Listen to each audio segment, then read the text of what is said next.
Hello, this is chrisomatic, and I play Man-at-Arms class in Chivalry Medieval Warfare. I wanted to make a video about dodging because I haven't seen very many videos about the subject. So I'm going to start a local game, mostly because the dodge animation is smoother. You don't get like the animation choppiness of playing on a server. Alright. So yeah, I'm just going to go over some things about dodging. I'm going to do this in third person. I don't normally play in third person, but it's good to kind of show what's going on with my character. Alright, so start off, my keybinds. You should probably be using the one button dodge, because the double tap dodge is just, adding an extra button press really is unnecessary, and I find it just much more comfortable to do one button dodging. I also rebound the default key from V to E. V is a little far for me.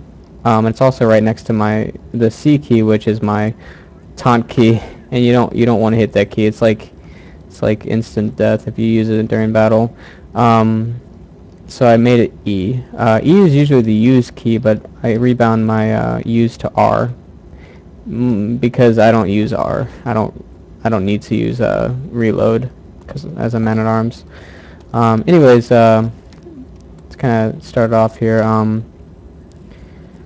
Those of you that are kind of familiar with man-at-arms, I'm not going to go over to like the super basics, but you can dodge forward all directions. Woo. And it goes a certain set distance. The only way to increase this distance using just the dodge is to dodge off of a higher object. And during it, if you hold shift, you'll actually kind of get a boost during.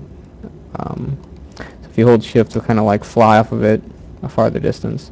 I'm not really sure if this is intended or not, but I thought I'd mention it just because I don't think it's too exploitable.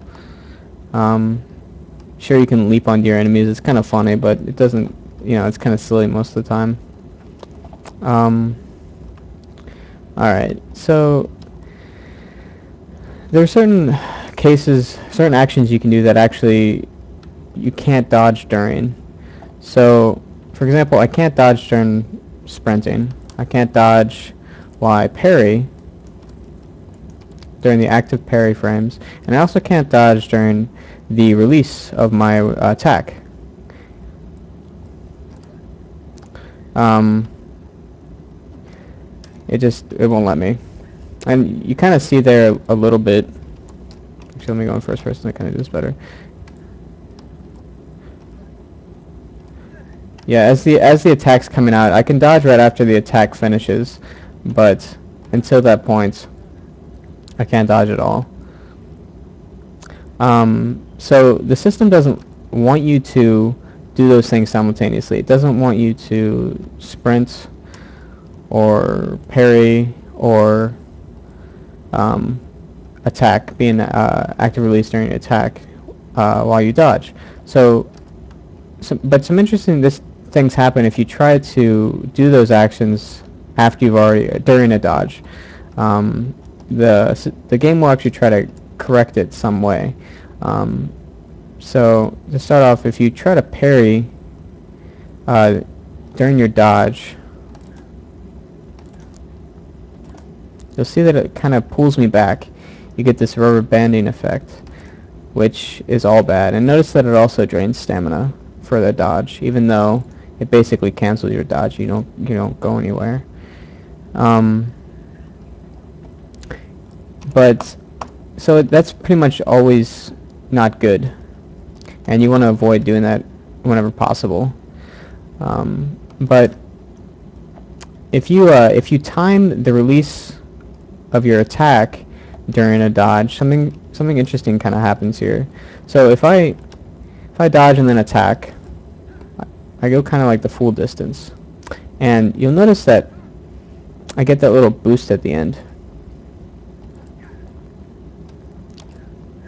has a little like skip, and that's just you know, the attack pushing me forward. And you get that if you just move around. You get like that kind of jump forward, and doesn't matter what direction you're going, you get that jump forward when you attack. You don't get that if you crouch. But anyways, if you time your release for it to happen during your dodge, what actually happens is the release of your attack truncates the distance of the dodge. So I can go a variable amount of distance between no distance and the full dodge distance. And this is actually very useful. For example, if you don't want to go a full dodge distance, like why wouldn't you want to do that? Well, you might not want to. You might want to just keep if you're dueling someone, or I guess if you're just playing normally, it's very important to keep spacing. And a short dodge, meaning you attack and then you dodge, you time your dodge to be whatever distance you want. You know, between the full dodge and no dodge at all. You can get a small dodge forward, and that might be all you need to get the attack in or to get a punish.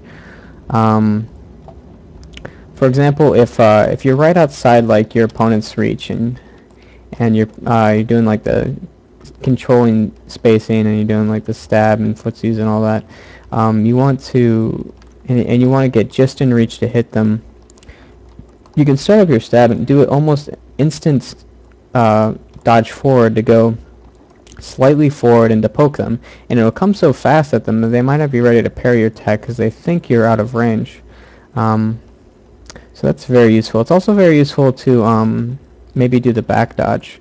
If you want to just go outside of like someone's stab range, maybe you're in range of an attack and you want to just dodge just outside and get a punish, you can actually do that.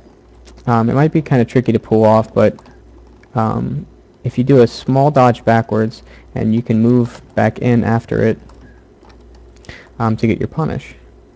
So it gives you a little tighter control over your dodge and how far it goes, which I think is fairly useful. Another thing I want to kind of mention with dodging is sprinting and dodging. Obviously you can't dodge while you're sprinting, so if you want to keep that forward momentum, what you have to do is let go of the sprint key, hit the dodge key, and then re-enable sprint. And you know, quickly it looks like this. So you can gain ground a little faster moving forward, and that helps to catch up with opponents that are running away and you want to kill them. I do find though it's really hard to pull off if you have high ping. So you really need a good ping on a server to be able to do it. Let's see. Basically the last thing I want to talk about is combo dodging.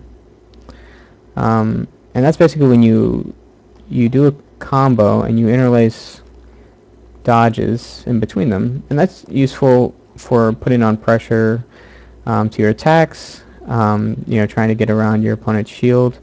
It can also be useful for switching targets. You know, capture a chasing, or an archer that's running away, or like a vanguard that's just out of range. You can dodge forward with a combo, and with the broadsword especially, it's very useful because it has very fast combo times, as opposed to like the Danax or slower weapons. But it's still useful for all weapons, I think. But basically, you do a combo like that, and you can interlace attacks in between them. Sorry, I kind of messed it up there. But what you want to do is actually start your combo, and right when you start it up, you want to do a dodge like that. Sorry, I was going to stay in third person for this, and do it one more time.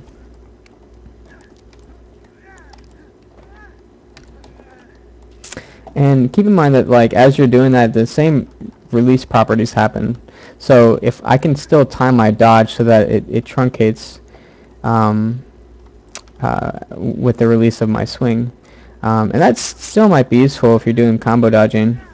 you maybe don't want to go that far ahead or something like that. Just refrain from hitting the key until you really want to.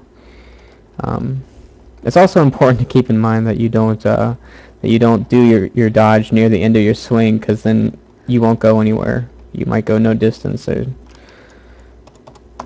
just a small distance forward, and you actually meant to do something else. So for the most part, you want to get the full distance on those. So I think that's basically all I want to say.